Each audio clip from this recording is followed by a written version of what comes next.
नमस्कार दोस्तों, स्वागत है आपका बोधी थिंक्स बाय चैनल में। दोस्तों, इस दुनिया में दिखावा करने वाले लोगों को हम दो तरह से देख सकते हैं। एक तो वह जिनके पास धन संपदा होती है तब वह दिखावा करते हैं, और दूसरे वह जिनके पास कुछ भी नहीं होता, उनके पास धन संपदा भी नहीं होती। कहने का अर्थ यह है कि उनके पास कोई भी ऐसा गुण नहीं होता जिससे लोग उनकी प्रशंसा करें। इसीलिए वह झूठ बोल बोलकर दूसरों से अपनी प्रशंसा करवाना चाहता है। वह दिखावा करता है कुछ होने का, लेकिन उसके अंदर कुछ होता नहीं है। जो लोग अपने गुण या फिर अपनी धन संपदा के कारण दिखावा करते हैं, वह अहंकार के शिकार हो जाते हैं। उनके अंदर अहंकार फूट फूट कर भर जाता है। उन्हें खुद पता भी नहीं चलता, लेकिन धीरे धीरे यही अहंकार उनके जीवन का मजा छीन लेता है। और जो लोग कुछ गुण या फिर धन संपदा ना होते हुए भी दिखावा करते हैं, ऐसे लोग जीवन में हमेशा दुखी रहते हैं, क्योंकि ऐसे इंसानों की सच्चाई कभी ना कभी तो सामने आ ही जाती है। तो उन पर कोई विश्वास नहीं करता, कोई भरोसा नहीं करता, और इस दुनिया में कोई भी उनका अपना नहीं होता। उसके घर वाले, उसके माता पिता तक उस पर भरोसा नहीं करते हैं, क्योंकि उसकी दिखावा करने की आदत सबकी नजरों में उसे नीचा बना देती है। आज की जो कहानी मैं आप लोगों को सुनाने वाला हूं, वह एक ऐसे व्यक्ति की कहानी है जो दिखावा करने की वजह से परिस्थितियों में फंसता चला जाता है, और आखिरकार उसका परिणाम क्या होता है, यह तो आपको इस कहानी में ही सुनने को मिलेगा। और साथ के साथ आप इस कहानी में यह भी जानेंगे कि दिखावा करने वाले लोगों से किस प्रकार अपने आप को बचाया जाए, या फिर आप खुद दिखावा करने से कैसे बचे। यह सब आपको इस कहानी में सुनने को मिलेगा। इससे पहले कि आप इस कहानी में खो जाएं, इस चैनल को सब्सक्राइब करके बेल नोटिफिकेशन को जरूर दबा देना। कभी कभी जीवन आपको बड़ी मुश्किल में डाल देता है। ऐसे ही मुश्किल में राजेश नाम का एक युवक फंसा हुआ था। उसे अपने घर से निकले हुए बहुत समय हो गया था। कई महीने बीत चुके थे। वह अपने घर से यह कहकर निकला था कि मैं नगर में कमाने के लिए जा रहा हूं, लेकिन बहुत समय बीतने के बाद भी उसे कोई काम नहीं मिल रहा था। इसीलिए उसने निश्चय किया कि वह किसी भी तरीके से अपनी कमाई का साधन बनाकर रहेगा। उसने अपने ही जैसे 3-4 युवकों की टोली बना ली थी, और उन सब ने योजना बनाई थी कि वह किसी भी धनवान व्यक्ति को बुद्धू बनाकर उसका धन उससे हासिल कर लेंगे। छल कपट, झूठ और प्रपंच, यही राजेश और उसके साथियों के हथियार थे। उन्होंने योजना तो बना ली थी, लेकिन उन्हें यह समझ में नहीं आ रहा था कि वह अपने शिकार को ढूंढेंगे कैसे, और ढूंढने के बाद उसे बुद्धू बनाकर उसका धन कैसे लूटेंगे। आखिरकार उन चारों ने योजना बना ली। उनकी योजना थी कि वह किसी ऐसे स्थान पर जाएंगे जहां पर बहुत सारे अमीर लोग आते हों, और वहां पर उन अमीरों में जो भी आदमी सबसे ज्यादा दिखावा करेगा, उनका शिकार वही होगा।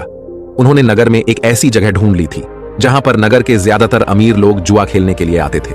उन चारों की योजना थी कि वह एक ऐसा नाटक रचें जिसमें राजेश किसी नगर का महाराज कहलाया जाएगा, और उसके सभी साथियों में से 2 साथी उसके अंगरक्षक होने का अभिनय करेंगे। सिर्फ राजेश ही नहीं था जो राजा होने का दिखावा कर रहा था, उसके साथ उसका दूसरा साथी भी था जो किसी दूसरे नगर का राजा होने का दिखावा कर रहा था।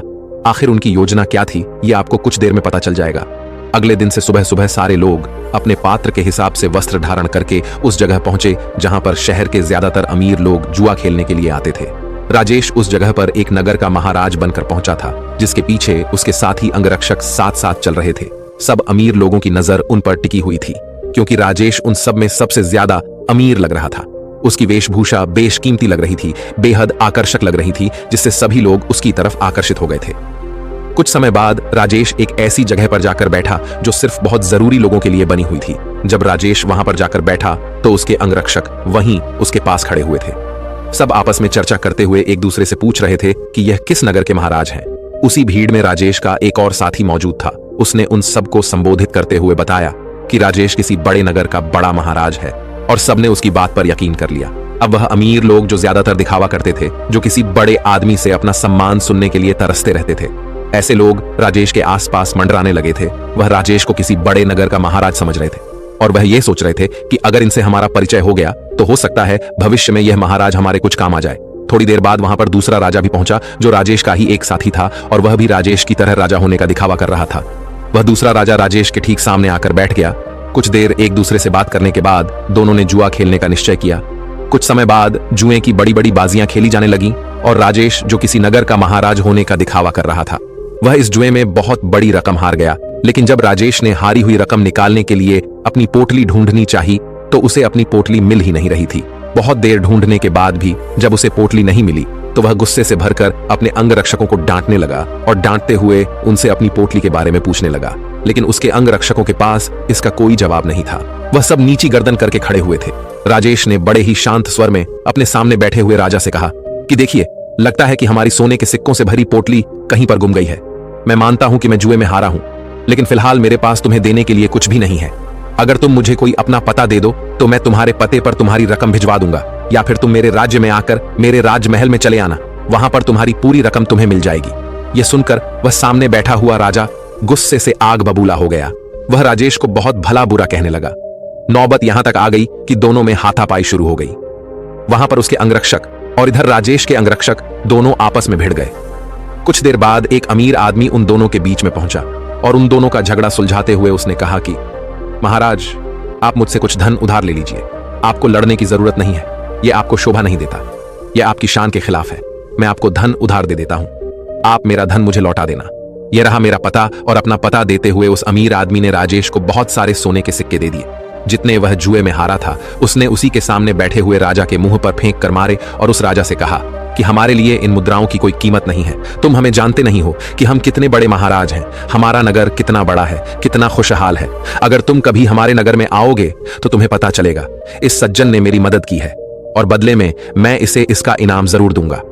और यह कहते हुए राजेश ने उसे अपने नगर का पता देते हुए कहा कि अगर तुम हमारी मदद नहीं करते तो शायद आज हमें अपमानित होना पड़ता, लेकिन तुमने हमारी इज्जत बचाई है और बदले में हम तुम्हें सम्मान से नवाज। तुम्हें कभी भी किसी भी चीज की जरूरत हो तो तुम बेहिचक हमारे नगर में हमारे राजमहल के अंदर चले आना। तुम्हारे लिए हमारे राजमहल के दरवाजे हमेशा खुले रहेंगे। वह अमीर आदमी तो चाहता ही यही था कि किसी तरह मेरा काम निकल जाए, किसी तरह मैं महाराज की नजर में ऊंचा बन जाऊं कि भविष्य में कोई मैं अपना काम उनसे निकलवा सकूं। थोड़ी देर बाद संध्या हो चुकी थी और संध्या समय सभी अपने घर की तरफ प्रस्थान कर गए। राजेश ने भी उस अमीर आदमी से जाने के लिए आज्ञा मांगी और कुछ समय में उसका धन वापस लौटाने का वादा करते हुए राजेश वहां से अपने अंगरक्षकों के साथ प्रस्थान कर गया। उनके द्वारा रचे गए नाटक में एक अमीर आदमी फंस चुका था, जिससे उन्होंने बहुत सारा धन भी ऐंठ लिया था। राजेश ने योजना बनाई थी कि जैसे ही वह किसी अमीर आदमी को बेवकूफ बना देगा तभी वह इस नगर को छोड़ देगा, क्योंकि यहाँ पर रहना अब खतरनाक साबित हो सकता था। इसीलिए उसने अपने साथी को बुलाने के लिए कहा जो दूसरे राजा का अभिनय कर रहा था, क्योंकि सोने के सिक्कों से भरी पोटली तो उसी के पास थी। लेकिन बहुत ढूंढने के बाद भी राजेश का साथी उसे कहीं नहीं मिला। अब राजेश को आभास हो गया था कि उसके साथी ने उसी को बेवकूफ बना आया है और सारा धन लेकर रफू चक्कर हो गया है। जब राजेश को इस बात का पता चला तो उसे बहुत दुख हुआ। उसे कोई रास्ता नहीं सूझ रहा था। बिना धन के वह इस नगर को छोड़ भी नहीं सकता था, क्योंकि कहीं जाने के लिए भी धन चाहिए था और जिस अमीर आदमी से उसने धन उधार लिया था वह उसे इस नगर में जरूर किसी न किसी दिन पकड़ लेगा और जिस दिन वह उसे पकड़ लेगा उसे लंबी कारावास हो जाएगी। यहां पर समझने की बात यह थी कि वह अमीर आदमी उन लोगों के बीच में दिखावा करने की कोशिश कर रहा था कि मैं राजा के कितने करीब हूं, मैं उनकी मदद करता हूं, ताकि दूसरे अमीर लोगों को यह लगे कि उसके संपर्क बहुत ऊंचे ऊंचे हैं। ये बहुत अमीर और बहुत रईस लोगों के बीच में उठता बैठता है, जिससे उसका ओहदा अपने साथियों के बीच बढ़ सके। इसीलिए उसने दिखावे की वजह से राजेश रूपी राजा को वह धन उधार दे दिया था। और राजेश तो जैसा कि आप सबको पता है वह तो इसीलिए दिखावा कर रहा था कि वह किसी को अपना शिकार बना सके। लेकिन वह कहते हैं कि जैसी करनी वैसी भरनी, दोनों को दिखावे की सजा मिली। उस अमीर आदमी का धन लुट गया और यहाँ राजेश को उसके साथी ने ही बेवकूफ बना दिया था। कुछ समय बाद राजेश को उस नगर के दरबारियों ने ढूंढना शुरू कर दिया, क्योंकि उस अमीर आदमी को पता चल चुका था कि उसके साथ छल हुआ है, उसके साथ कपट हुआ है और वह किसी भी कीमत पर राजेश को ढूंढना चाहता था। इसीलिए राजेश को छुपकर जंगल के रास्ते से वह नगर छोड़कर भागना पड़ा। जंगल में छुपते छुपाते वह एक दिन एक भिक्षु की कुटिया में पहुंचा, जहां पर एक भिक्षु ध्यान कर रहा था। राजेश उस भिक्षु के चेहरे की सादगी देखकर उसकी तरफ बहुत आकर्षित हो गया। उनके ध्यान से बाहर आने का इंतजार करने लगा। कुछ देर बाद भिक्षु ने जब अपनी आंखें खोली तो उन्होंने सामने बैठे राजेश को देखा। उन्होंने राजेश से पूछा कि तुम कहां जा रहे हो और यहां पर मुझसे क्या चाहते हो।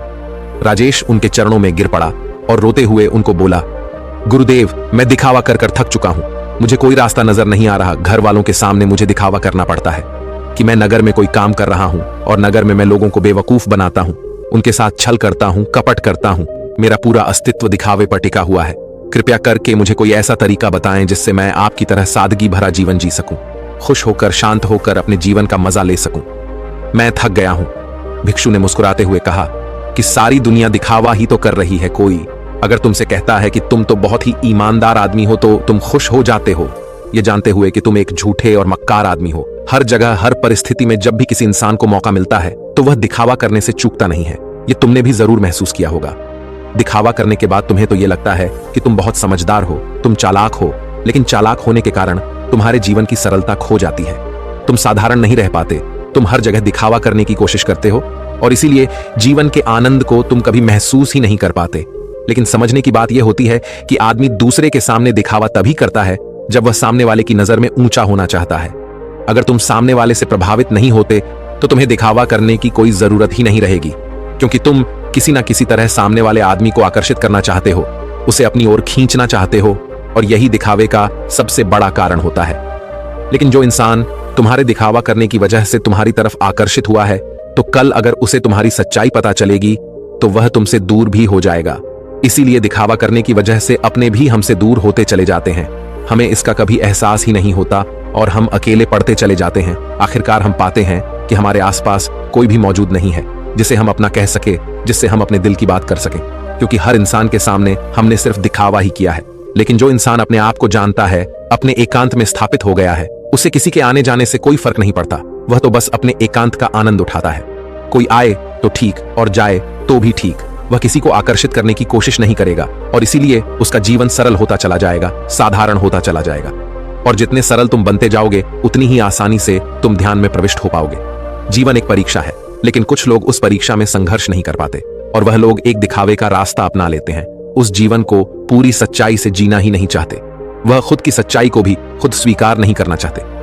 ऐसे बहुत से लोग होते हैं जिनके अंदर बहुत सारी बुराइयां होती हैं, लेकिन वह अपनी बुराइयों को कभी खुद महसूस ही नहीं कर पाते, खुद स्वीकार ही नहीं कर पाते। उन्हें पता होता है कि उनके अंदर यह कमी है, लेकिन अहंकार दिखावे के कारण ना तो वह अपनी बुराई सामने वाले के सामने बता पाते हैं और ना ही उसको खुद स्वीकार करके उसको ठीक कर पाते हैं। इसीलिए सबसे पहले दिखावे की दुनिया को छोड़ो, बनावटी दुनिया को दूर हटा दो, क्योंकि जब बनावटी दुनिया तुमसे दूर होगी तो ही तुम्हारा मन स्वच्छ हो पाएगा, निर्मल हो पाएगा। और जितना मन तुम्हारा निर्मल होगा उतने ही अच्छे लोग तुम्हारे संपर्क में आते रहेंगे, और जितना कपटी तुम्हारा मन होगा तो कपटी लोग ही तुम्हें मिलते जाएंगे।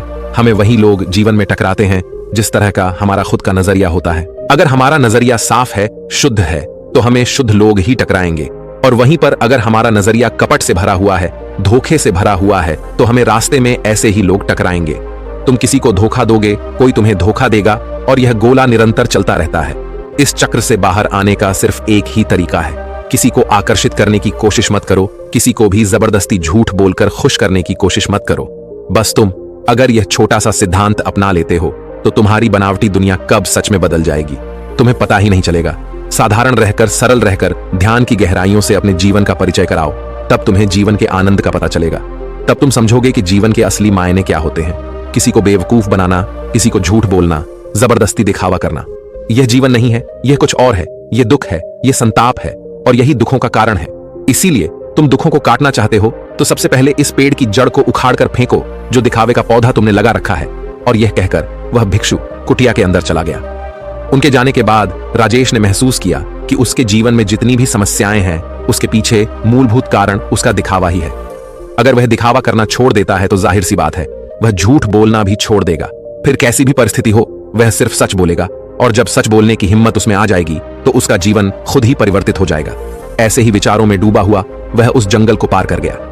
तो दोस्तों, आपने आज के इस वीडियो से क्या सीखा वह मुझे आप कमेंट में बता सकते हैं। इसी के साथ में उम्मीद है कि आपको आज की वीडियो पसंद आई होगी, तो इस वीडियो को उस इंसान को शेयर करें जिससे ये कहानी सुनने की जरूरत है, और उसी के ठीक बाद चैनल को सब्सक्राइब करें।